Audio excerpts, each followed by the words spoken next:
습관은 자존감이다. 당신은 자신이 되고 싶은 사람이 되어가고 있는가? 변화를 위한 첫 번째 걸음은 무엇을 또는 어떻게가 아니라 누구다. 우리는 자신이 어떤 사람이 되고 싶은지 알아야 한다. 우리는 자신에 대한 믿음을 변화시킬 힘을 가지고 있다. 정체성은 단단한 포석 위에 세워진 것이 아니다. 매 순간 바꾸고 선택할 수 있다. 오늘 선택한 습관으로 지금 내가 원하는 정체성을 강화할 수 있다. 습관은 어떤 사람이 되는 일이다. 궁극적으로 습관은 내가 되고 싶어 하는 사람이 될 수 있도록 돕는다는 점에서 중요하다.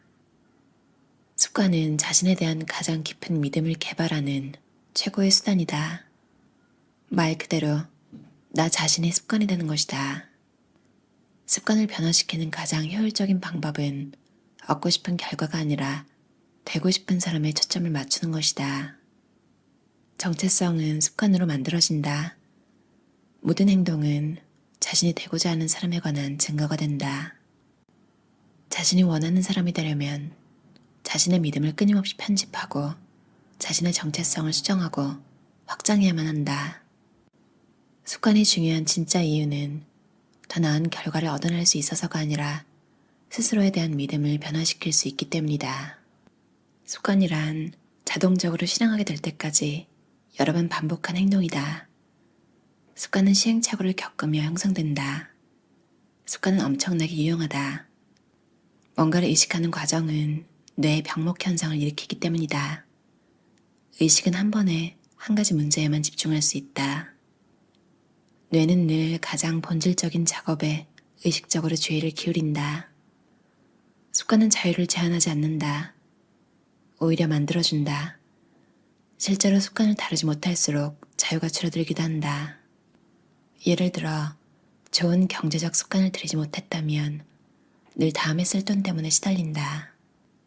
좋은 건강 습관을 들이지 못했다면 늘 체력이 부족하다고 느낀다. 좋은 학습 습관을 들이지 못했다면 늘 뒤처지는 것처럼 느낀다.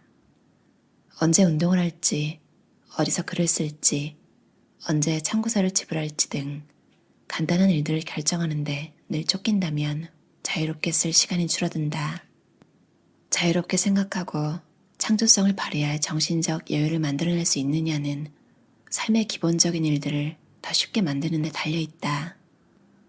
반대로 습관을 조정하고 삶의 기본적인 일들을 더 쉽게 만들었다면 우리의 마음은 새로운 도전들을 포착하고 다음에 벌어진 문제들을 해결하는데 더 자유로워진다. 이처럼 지금 습관을 만드는 것은 장래에 하고 싶은 일을 더욱 잘할 수 있게 해준다. 우리는 담배 피우는 것이 아니라 그것이 주는 안정감을 열망한다. 칫솔질이 아니라 입안을 청결해야 하기 위해 동기가 발생한다. 그냥 텔레비전을 켜고 싶은 것이 아니라 놀고 싶어서 켜는 것이다. 모든 열망은 내적 상태를 변화시키고자 하는 욕구와 연결되어 있다. 반응은 능력에 따라 달라지기도 한다. 단순하게 들리겠지만 습관은 내게 그 일을 처리할 능력이 있는 경우에만 형성될 수 있다. 농구를 하면서 덩크슛을 넣고 싶다고 해도 작은 키 때문에 골대에 닿을 만큼 점프할 수 없다면 그건 운이 없다고 봐야 한다. 우리의 뇌는 보상 탐지기다. 살아가는 동안 우리의 감각신경 시스템은 우리의 욕망을 충족시키고 기쁨을 가져다 줄 행위를 끊임없이 탐색한다. 기쁨이나 실망은 내가 유용한 행위와 쓸모없는 행위를 구분하도록 돕는 피드백 메커니즘의 일부다. 열망이 감소하면 동기가 부여되지 않는다. 습관은 자동적으로 실행될 때까지 여러 번 반복한 행동이다.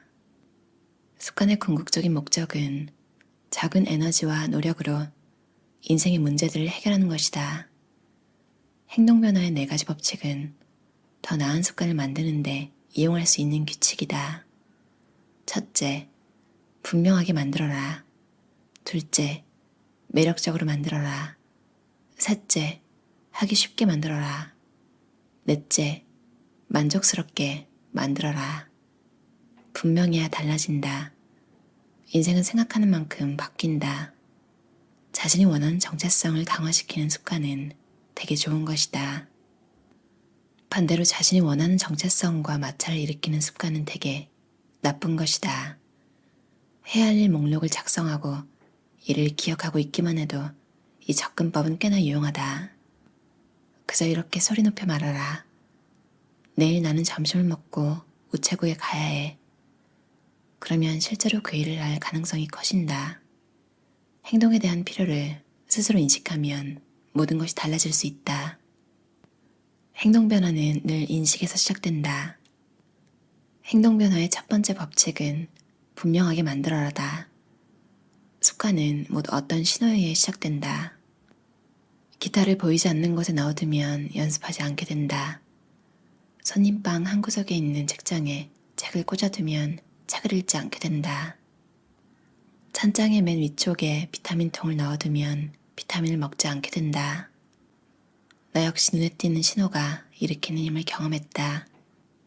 나는 가게에서 사과를 사오면 냉장고 아래쪽 야채 칸에 넣어두고 까맣게 잊곤 했다. 그걸 떠올릴 때쯤이면 사과가 다 뭉그러져 있기 일쑤였다. 눈에 띄지 않는 곳에 두었기 때문에 먹지 않은 것이다. 그래서 환경을 다시 설정하기로 했다. 나는 커다란 과일용 그릇을 사서 식탁 한가운데 놓은 다음 사과를 사서 그 그릇에 담아두었다. 언제든 쉽게 볼 수 있도록 한 것이다. 그러자 마법처럼 나는 매일 사과를 몇 개씩 먹게 되었다. 사과가 내 시야에 분명하게 들어오는 곳에 있었을 뿐인데 사과 먹는 습관이 자연스럽게 들었다. 물을 더 많이 마시고 싶다면 아침마다 물병을 채워 집의 공용 공간들에 두어라. 어떤 습관을 삶의 큰 부분으로 만들고 싶다면 그와 관련된 신호를 자주 인지할 수 있는 환경을 만들어라. 새로운 환경에서 새로운 습관을 만들기 쉽다. 과거의 신호들과 맞서 싸우지 않아도 되기 때문이다. 어떤 일을 끝마칠 수 없을 것 같다면 휴대전화를 몇 시간 동안 다른 방에 놓아두어라. 현실이 계속 불만족스럽다면 질투와 시기심을 자극하는 SNS 계정 팔로잉을 끊어라. 텔레비전을 너무 많이 보는 것 같다면 침실에서 텔레비전을 없애라. 전자기기에 너무 많은 돈을 쓰고 있다면 최신 전자제품에 대한 기사를 읽지 마라. 올바른 행동을 하고 싶을 때마다 의지를 새로이 투입하지 말고 자신의 에너지를 환경을 최적화하는 데 써라. 이것이 자잘하게 비밀이다. 좋은 습관을 불러오는 신호들을 분명하게 드러나게 하고 나쁜 습관을 일으키는 신호들은 보이지 않게 하라. 좋아하는 것보다 원하는 것에 끌린다. 습관에 관해 기억해야 할 내용은 바로 이것이다. 도파민은 즐거운 경험을 할 때뿐만 아니라 즐거운 경험이 예상될 때도 분비된다는 점이다.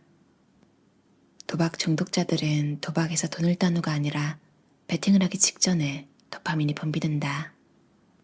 재미있게도 보상을 받았을 때와 보상이 예측될 때 뇌에서 활성화되는 보상 체계는 같다. 이것이 경험을 달성하는 것보다 경험을 예측할 때 종종 기분이 더 좋아지는 이유 중 하나다. 뇌에는 좋아하는 것보다 원하는 것에 관한 보상에 훨씬 더 많은 신경회로가 할당되어 있다. 욕구는 행동을 재촉하는 엔진이다. 모든 행위는 그에 앞선 예측으로 인해 일어난다. 반응을 이끌어내는 것은 갈망이다. 제임스 클리어 저자의 베스트셀러 아주 작은 습관의 힘이었어요. 맞아요. 저도 저자가 사과를 자주 먹게 한 비법, 그러니까 드리고 싶은 습관을 눈에 띄게 만드는 것에 효과를 본 적이 있는데요. 설탕이나 밀가루 같은 과자보다 삶은 브로콜리 같은 것들이 간식으로 더 몸에 좋을 거잖아요. 제가 직접 사가지고 손질할 만큼 부지런하지는 못하니까 냉동 브로콜리를 사서 전자레인지에 돌리고 냉장고에 넣어두기만 해도 입이 심심해서 냉장고 문을 열었을 때 집어먹으면 되는, 그러니까 브로콜리가 준비된 상태로 있으니까 다른 것보다 그걸 더 먹게 되더라고요. 다시 브로콜리를 사와야겠네요. 진짜 집에 먹는 것들 들여놓는 걸 조심해야 되는 것 같아요. 일본 디저트 도라야끼 아시죠? 도라에몽에도 나오는 건데 되게 비싸더라고요. 호주에는 하나로마트라고 한국식 슈퍼가 있는데 거기서 5개 들은 걸 8,000원 정도에 샀거든요. 또 이런 달달한 것들이 커피랑 잘 어울리잖아요. 아침에 제가 커피를 마시는 습관이 있는데 집에 도라야끼가 있으니까 아침부터 그런 설탕 가득한 음식을 커피랑 같이 먹으면서 시작하게 되더라고요. 5개 들으니까 이제 오늘을 마지막으로 끝냈는데 요즘 좀 피곤했어요. 음식 영향이 컸겠죠. 오늘은 크리스마스라서 마트가 문을 닫았기 때문에 내일 마트에 가가지고 브로콜리를 사와야겠어요. 그리고 정말 공감이 가는 게 분명하게 만들라는 거. 해야 할 일 목록을 작성하고 이를 기억하고 있기만 해도 이 접근법은 꽤나 유용하다. 마음속에 담아두면 언젠가는 꼭 그걸 하게 되더라고요.